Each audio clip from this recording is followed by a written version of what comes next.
Welcome to another installment of This Is Not Normal on the Political Drain podcast with Drill Sergeant Doug, aka Admin Doug, a U.S. Army veteran, teacher, musician, and family man from Jamaica, now fights for justice and democracy through commentary and humor. Follow him on YouTube at Political Drain and at Sons of Liberty Official as Drill Sergeant, aka Admin Doug, continues to protect our freedoms.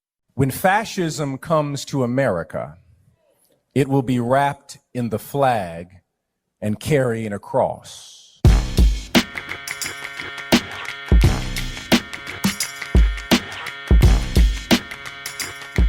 What's up, YouTube? Drill Sergeant here. And today, I prefaced this before actually in another video about how important it was to talk about this religion and politics thing, how important it was to get to the bottom of this. The Republican Party, let's just be honest, their overtaking of the Christian religion, where it belongs in our politics, and today's that day. So I have with me Lexi, who is an esteemed member of our media team with Sons of Liberty, and today we're just going to talk about it. We're going to go through the first thing. It's going to end up being a series because there's just too much to talk about, but today we're going into Christian nationalism. What is it? Why it's not Christianity? And why it's so dangerous to what we believe in, what we do here in America. So, without further ado, Lexi, how are you, my friend? How you doing? I'm doing good. It's Friday. No, I'm doing good. It is Friday. It is Friday. And we are back at it. So, first of all, tell me a little bit about yourself. Your reasoning for being so passionate about this subject, and we're going to go right into something that you sent me that I think is a really good way to start off the conversation on Christian nationalism. Well, yeah, I've been a practicing believer, okay, of Jesus Christ for many years, and probably since I was a child. But of course, you stray away and do your own thing and come back. And when I came back, I started going to church again and everything like that as a young adult. And I got married, still continued to go to church. However, I noticed that more and more that the message was no longer focused on the gospel, or rather the gospel was being twisted for, I guess, political gain. Mm-hmm. All right. And honestly, that could be said for both sides. It's not just the Republicans. I'm just saying, but to more of a point, the Republicans have perverted it to such a point where it became more centered around more like social issues. Yeah. And including women. Right. So I things just were said that never sat right with me. And I read my Bible and I still read it. I don't go to the church that I was attending anymore. I've even served on tech teams and I noticed because I was a female, I was like, well, how come I can't, how come you won't put me in this position on the tech team? When I noticed there were no other females that were elevated, right? And that also bothered me. And so what really compels me right now in this resistance is the fact that I'm resisting this perverted message that's out there. Yeah. Okay. That have permeated the Christian's heart and mind. And it's causing people to walk away altogether from their faith. That and also imperialism. Mm-hmm. So it takes away, to me, it takes away from the message. I like imperialism. We're going to start there because that's exactly where Christian nationalism comes from. Unlike Marjorie Taylor Greene and Lauren Boebert believe, Christian nationalism doesn't mean that, I believe in my nation and God, so I'm a Christian nationalist. These words have a different meaning.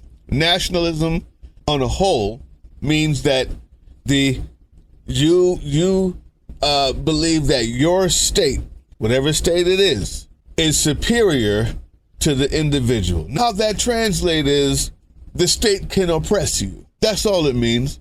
From the Nazis to anybody else, and we're going to get to comparisons to Christian nationalism and Muslim nationalism a little bit later. I want to ask you about that. But the idea of being a nationalist means that you believe that the state has the right to oppress the individual. And Christian nationalism means that you can use Christianity in order to do it. Religious nationalism. You can use religion to give power to the state over the individual. That's what it is. Now, we're going to watch this video real quick to what this Texas lawmaker has to say about Christian nationalism and that imperialism vibe that you just mentioned.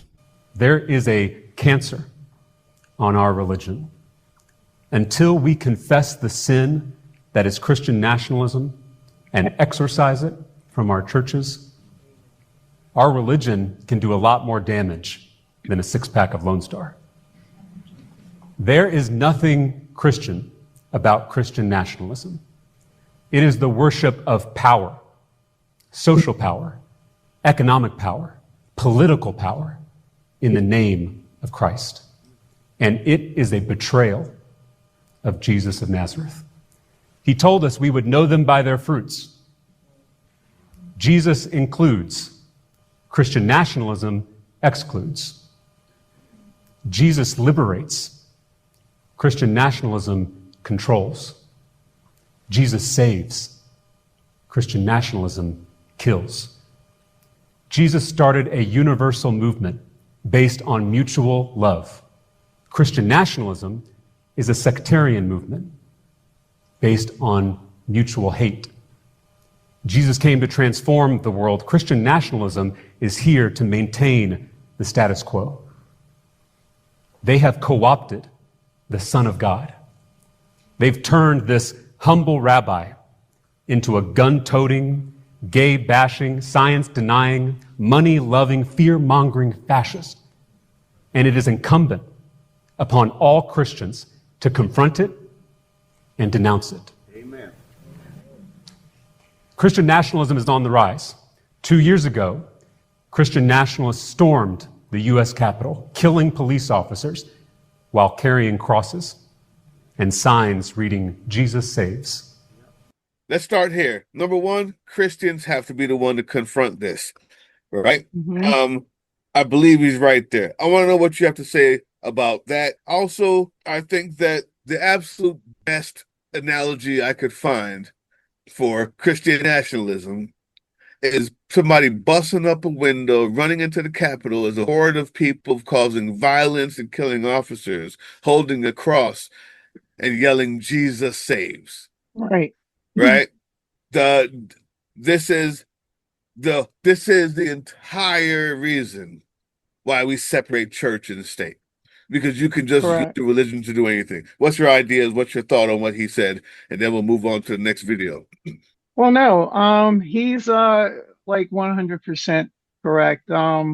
Christian nationalism basically asserts that the United States is a country founded by and for Christians, which is further from the truth. If any of them really knew the history, there were people who didn't really believe. Like Thomas Jefferson even had questions, right? He was an agnostic. So to make that blanket statement is totally false in relationship to religion. The other thing is the main reason why they wanted church and state separation was because that's what they were fighting against. That was one of the premises that they were fighting against. Now, this is just history. Exactly. Right? Exactly. Yep. This is just history. This is what I learned. I mean, in the books that weren't banned. I'm just saying. In the books, that's another reason why we have to do this, is because Christian nationalism bans books. Exactly. Right? Like the idea, I keep going back to it, but the nationalism The word is deceptive if you don't know what it means, but the idea of ultimate rule over your life is the state, the ideal of oppression. And that quote that you got, let's just talk about it. Whiskey Leaks, if you guys don't know who they are, it's another great organization. They put out this FAQ, and just what you said, the Christian as a Christian nation. And also in that same paragraph, it says these folks want their version of Christianity to dominate public life, dictate policy, and decide who counts as a real American. This is the point and the genius of separating church and state.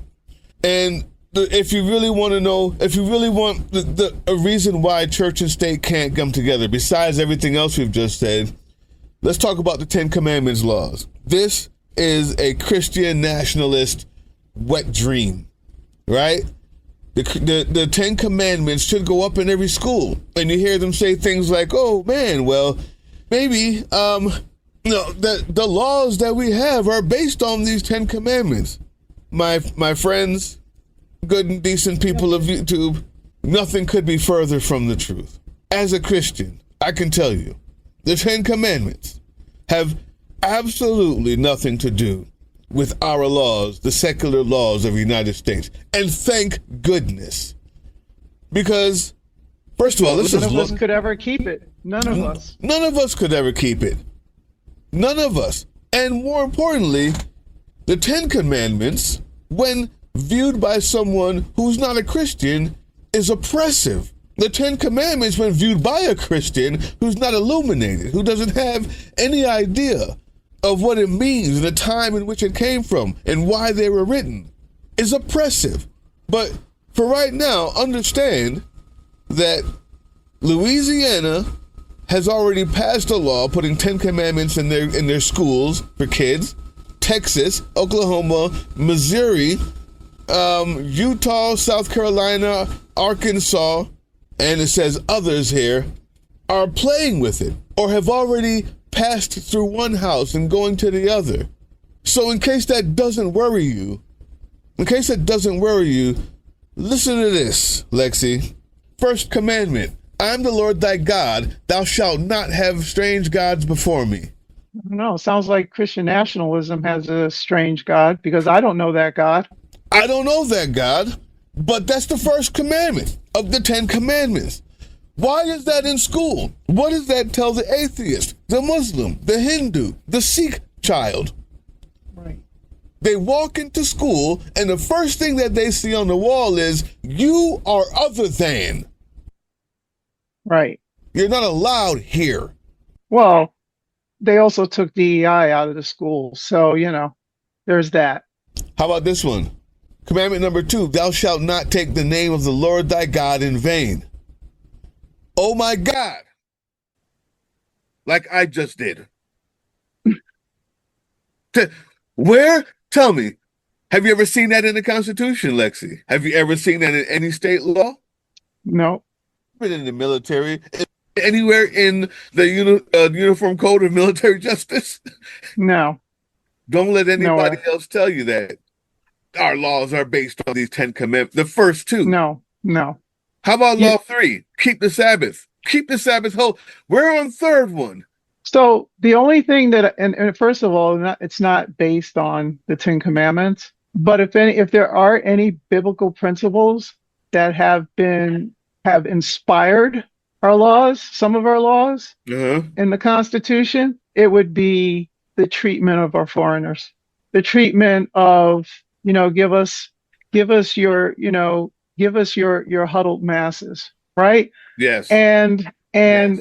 That is a biblical principle. And that's not one. But that's not the Ten Commandments. Right. So the point of putting the commandments in school is not to do, it's so obviously, if you just read the commandments, the only thing in there that has anything to do is with law and order is don't kill and don't steal. Right. That's right. Yeah. Well, that's it. Don't cover your neighbor's wife. That's fine as an idea. It's not the law. Right. Because there's a lot of people in government right now that would be put to death if it would. Oh, yeah. Oh, yeah. If it would. Don't commit adultery. Oh, yeah. Oh, yep. Well, sorry to tell you, paying off a porn star after screwing her because while your wife was at home with the other kid is not biblical. It's not of the 10 Commandments. But I don't think he should go to jail for that. Don't let them tell you nothing about that 10 Commandments and how good it is. All it is a tool of oppression. This is what Christian nationalism does. Now, to your point, I like talking about the foreigner. So, in case you're still wondering what the Bible says about treating the foreigners, Matthew, you have heard it was said, you shall love your neighbor and hate your enemy. But I say to you, love your enemy and pray for those who persecute you. I was hungry, Matthew 25:35, and you gave me food. I was thirsty, and you gave me drink. I was a stranger, and you welcomed me. But then let's go to some more poignant ones. Deuteronomy 27:19. Cursed is anyone who withholds justice from the foreigner, the fatherless, or the widow. Then all the people shall say amen. Leviticus, the same one where they talk about, where they love to quote about being gay, about who should be put to death. Right. But when it says, when a stranger sojourns with you in your land, you will not do him wrong. You will treat the stranger who sojourns with you as a native among you. That's the Fifth Amendment. And you will love him as yourself, for you were strangers in the land of Egypt. I am the Lord your God. Mic drop. You get it yet?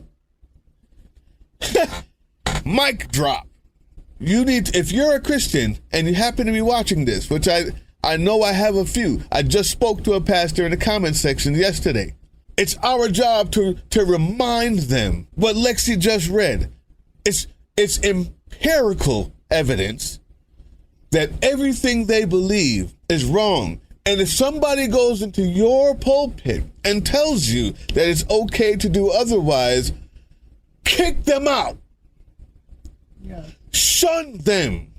Throw stones in their direction until they flee from the grounds of your worship place with haste, because they're forked-tongued liars. They're evil incarnate. Just to pivot from this a little bit. Yeah. Where do you think Jesus got that you will love the Lord God and you will love others? Oh, yeah. As yourself. As yourself. You will love your neighbor. As yourself. And then where do you think he got this? Who's your neighbor? Then he said, who's your neighbor? And Jesus said, oh, you're trying to be a smart guy. People don't understand that. The people who asked this, Jesus was asked, what are the most important commandments? Out of all the 10 that they want to put in your kid's classroom, Jesus said, you know what? The first one is love the Lord thy God with all of your heart, mind, and soul. The second one is love your neighbor as yourself. Love your neighbor as yourself. And the people that he was speaking to, they were trying to fool him. He was amongst Jewish pious people who wanted to prove that he didn't know what he was talking about. It wasn't his friends that he was around. These were people who were trying to disprove what he said, who didn't want to take up the cross and follow him, who were trying to disprove him telling other people to sell everything they had. Pharisees, the same people who chose Barabbas, as Lexi put so nicely yesterday. I hope we can get that footage back in there. The same people who'd rather choose the murderer to get free than Jesus, because Jesus was more dangerous to their power structure. And so they got smart, they got sassy, and they said, okay, Jesus, well, who's my neighbor then? And so Jesus further gives us the proof of why we have to be the way we have to be as Christians with our neighbors, our friends, and our foreigners. The first example he gives, the Jewish person didn't take care of the Jew who was hurting, okay?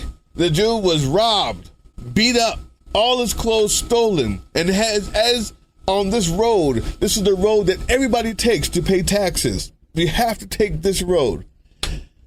And all of the Jewish people passed him by during tax season. That means that every single Jew was traveling on this road at some point. It's busy. And every Jew passed the Jew by. And the Jewish person, Jew kind of has a bad connotation now. The Jewish person passed him by. But the Samaritan, who is supposed to be a Gentile, picked him up, gave him food and water, took him to the nearest hotel, told the person at the hotel, give him whatever he needs in a bed, went to go pay his taxes, and came back after paying the taxes and said, how's he doing? Make sure he has a couple extra days. Which one of these do you think is your neighbor? And he was getting to the point of, this isn't a religious nationalism thing we're going on here. Your neighbor isn't the other white person or the other American. The neighbor is the one who treats you like this. It's not about being an American. It's not about where you come from. Because when the atheist is taking care of the person getting kicked up out of here, or cares about what's happening in that detention center, ICE detention center, to the poor women having stillbirths, or when the Muslim cares more about what's happening to people getting deported for no reason, getting beat up without due process, they're the Americans, and you are not, is what Jesus is saying, if you want to go that far. Well, I often think of when you say that, like my mother told me a story years ago after my grandmother passed, and she was, she was still a girl, maybe in her early teens or whatever. She would pass by this lady's house, right? And she was from like fresh from Italy. And the lady would be like on the stoop.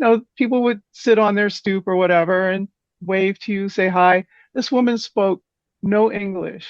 But she would say, hey, come here, come. And she would give my mother these pastries, right? And I guess she just saw the countenance of my mother, the grief that she was going through. Yeah. She did not even speak the language. Now, my mother knew Spanish, but she didn't know Italian. Yeah. Wow. So yeah.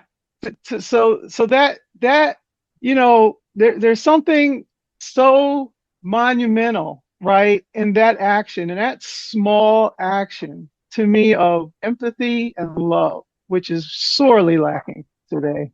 And from that, my mother actually ended up teaching her English. Wow. And and then in turn, she taught my mother how to cook like Italian dishes. So from scratch. Wow. From scratch. Really? Yeah. That's awesome. And you're right. It wasn't really about, quoting scripture and, hitting someone over the head with the Bible. It was all about the activities, right, that were done in love. Yeah, Christian nationalism. We will lose everything. And not just as Christians. It's bad for the country. And that's the last video I'm going to get to, which was supposed to be the first, Lexi, the one that you sent me.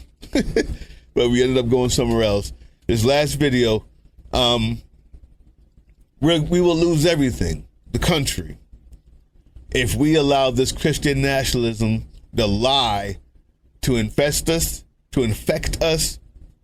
And as Christians, we will lose everything here and afterwards if we allow this infection into our churches any longer. When fascism comes to America, it will be wrapped in the flag and carrying a cross. This is a quote from writer Sinclair Lewis. It is journalist Mehdi Hassan who says that you cannot appease fascism by meeting in the middle. You cannot beat racism by indulging or excusing it. The current administration occupying the White House is clearly following the playbook of Project 2025 and the advice of a number of anti-democratic billionaires such as Peter Thiel and the Koch brothers. There is an attempt by this administration to nullify or severely weaken what is known as due process. Say due process. Due process was ratified in the Constitution in 1791 as the Fifth Amendment. It states simply that no person may be deprived of life, liberty, nor deprived of property without due process. Due process is the act of going before a judge or having your day in court. The principle of our court system is this, that you are innocent until proven guilty. In a criminal case, your guilt must be proven beyond a reasonable doubt. It was not until 1868, with the adoption of the 14th Amendment, did black people technically receive the right of due process, as we were not considered persons in the eyes of the law. In a 7-2 Supreme Court ruling, all persons, not just citizens, but anyone who is within the boundaries of the geographic area we call the United States of America, is subject to due process and cannot be deported without first standing trial to determine if they committed a crime. To remove due process gives the government authority to round up anyone and deport any person to any country or prison across the globe without evidence of a crime. As a matter of fact, that's how black people got here in America, without any type of process to bring us here. Simultaneously, the administration has tried to undermine voting rights protection. Recently, a judge placed an injunction stopping an executive order where the president would take control of federal elections. This order declared that all persons wanting to vote must produce documents that they are a citizen using a passport or any other citizenship document, such as a birth certificate. Let me see. It should be noted that 50% of all American citizens do not have such documents in their possession. The flood of executive orders is designed to take the nation off balance and remove us from norms or erase or erode what we consider to be norms. Here is how you can help. The NAACP Legal Defense Fund, founded in 1940 by Thurgood Marshall, is the preeminent legal civil rights arm. I encourage you to join, become a supporter, sign up for the Legal Defense Fund newsletter to learn the work that they are doing. The second place that you can find more information and learn about what is happening is the Brennan Center of Justice of New York University. It's a great source of reliable information. I encourage you to sign up for their newsletter. A third way that you can join this fight is subscribe to these 5 minutes and share these 5 minutes with your brothers, your sisters, and people in your community. And finally, I must say this. I, Otis Moss III, feel it is my duty as pastor to empower this community with reliable information about what is happening in our nation. We will not go gently into the night. We will not be silent. Please share and subscribe, because 5 minutes can liberate, 5 minutes can save, 5 minutes can bless. And there will come a generation, our children's children will ask, what did you do when they came for our rights? Were you silent or did you open your mouth? Oh, I just got chills. So did I. There's no better place to end it, Christian or not. But if you are a Christian, and if you're saying, wow, I never knew that Drill Sergeant would have a whole show about religion and Christianity. Yeah, because if your heart's in the right place, we'll talk about it here. And I'll let you talk about what you just saw and your last words, Lexi.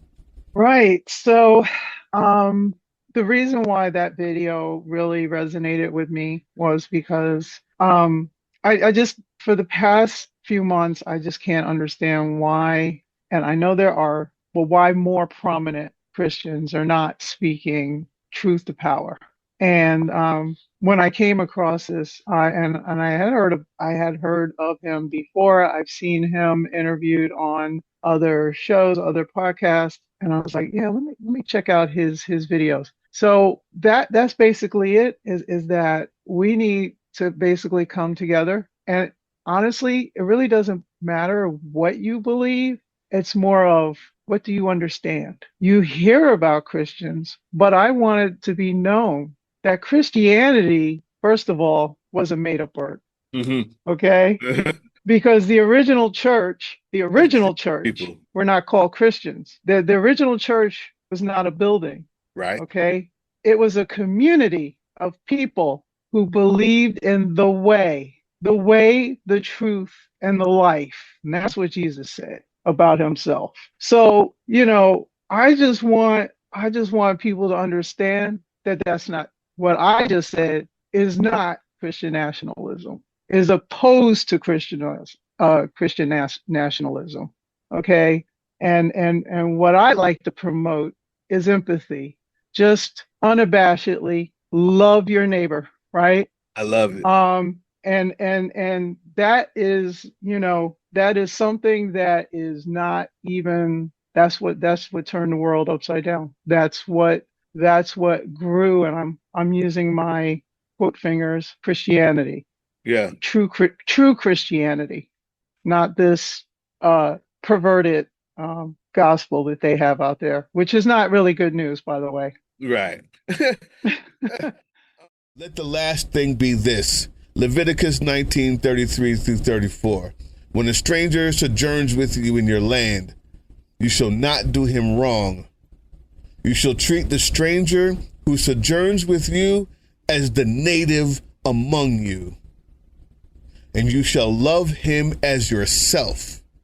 For you were a stranger in the land of Egypt, and I am the Lord your God. Signing off. Hey, yeah, you. Before you click away to watch someone unbox a tactical toothbrush, let's talk about something real. Political Drain isn't just another content mill. We're a digital front in a very real war. Not with bullets, but with ideas, with action, and with solidarity. We pair urgent news with critical education. And we build community around actual resistance, not the hashtag kind. The kind that moves. But here's the thing. None of this is free. It isn't. Behind every video is time, labor, research, and some weird guy asking if we're going to pay the hosting bill. And yeah, some of that money goes to things we can't necessarily say out loud. If you know, you know. Let's just say our special ops aren't Call of Duty LARPers. They're people making real moves to protect, uplift, and organize. You're not just funding a channel. You're funding a resistance network in a world where capital still calls the shots. Unfortunately, in a system built on artificial scarcity, even mutual aid has a price tag. And if we want to grow, if we want to win, we need your help. We need your help. So if you've got even a few bucks to spare, toss it our way. It's not for ads. It's not for merch drops, but for people making moves in the shadows so others can do it in the light. It's just us and you. So fund the mission, fund the fight, fund the future, because nobody's coming to save us. We save each other. That's how this works. Follow us on all these things you see here, and our link tree is in the description. Maybe even get some merch.